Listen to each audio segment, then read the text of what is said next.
Charlie Neibergall, Associated PressPenn State's Director of Athletic Medicine, Wayne Sebastianelli, says 30 to 35% of Big Ten athletes who tested positive for COVID-19 also had myocarditis, a condition that inflames the heart muscle and can potentially be fatal.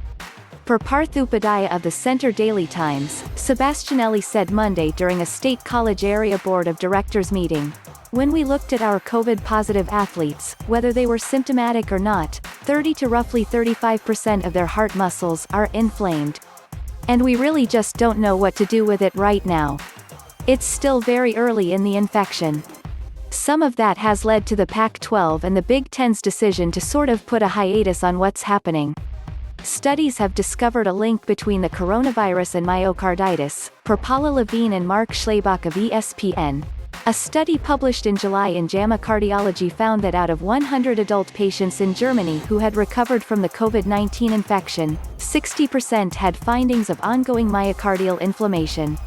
A recent review of myocarditis listed with the National Center for Biotechnology Information cites some estimates that find 1% to 5% of all patients with acute viral infections may involve the myocardium, or the muscular tissue, of the heart.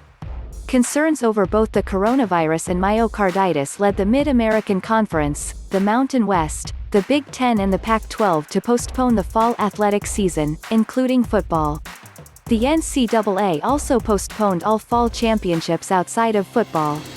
Sebastianelli said the level of cardiac inflammation seen in the athletes tested was alarming. "You could have a very high-level athlete who's got a very superior VO2 max and cardiac output who gets infected with COVID and can drop his or her VO2 max and cardiac output just by 10%, and that could make them go from elite status to average status.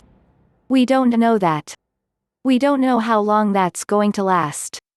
What we have seen is when people have been studied with cardiac MRI scans, symptomatic and asymptomatic COVID infections, is a level of inflammation in cardiac muscle that just is alarming." Despite those findings and the conference's earlier decision to postpone the season, the Big Ten is reportedly considering an October start to the football season, per radio host Dan Patrick Show at DP Show. From source: if conference can pass updated safety measures and procedures, Big Ten targeting October 10th to start football season. That report followed a phone call between Big Ten Commissioner Kevin Warren and President Donald Trump on Tuesday in which Trump pushed for a return to play, ostensibly to help boost his support in swing states like Pennsylvania, Iowa, Michigan, Minnesota, Ohio and Wisconsin ahead of November's presidential election. "I think it was very productive about getting Big Ten playing again, immediately," Trump told reporters. "Let's see what happens.